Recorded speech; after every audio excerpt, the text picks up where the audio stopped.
siri iliyofichwa ni hii: nafsi ndiyo mahali pa maamuzi.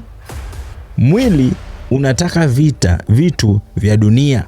Roho inataka vitu vya Mungu. Lakini nafsi ndiyo inaamua nani anasikilizwa.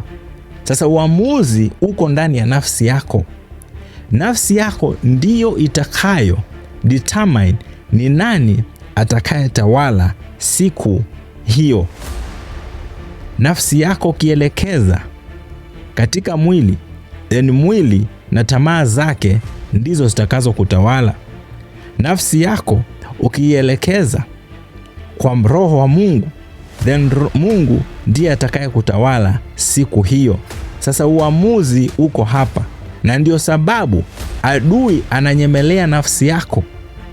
Mungu anataka kuikomboa, na ndio maana unakuta Wakristo wengi wamefunga na kuomba, wamepeana masadaka na mpaka tithe, lakini bado maisha yao yako gerezani. Siri iko hapa.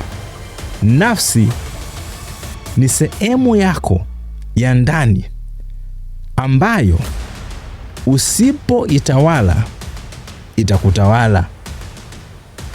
Ndio maana nafsi iko katikati, ni uwanja wa vita. Nafsi ni madhabahu ya ndani.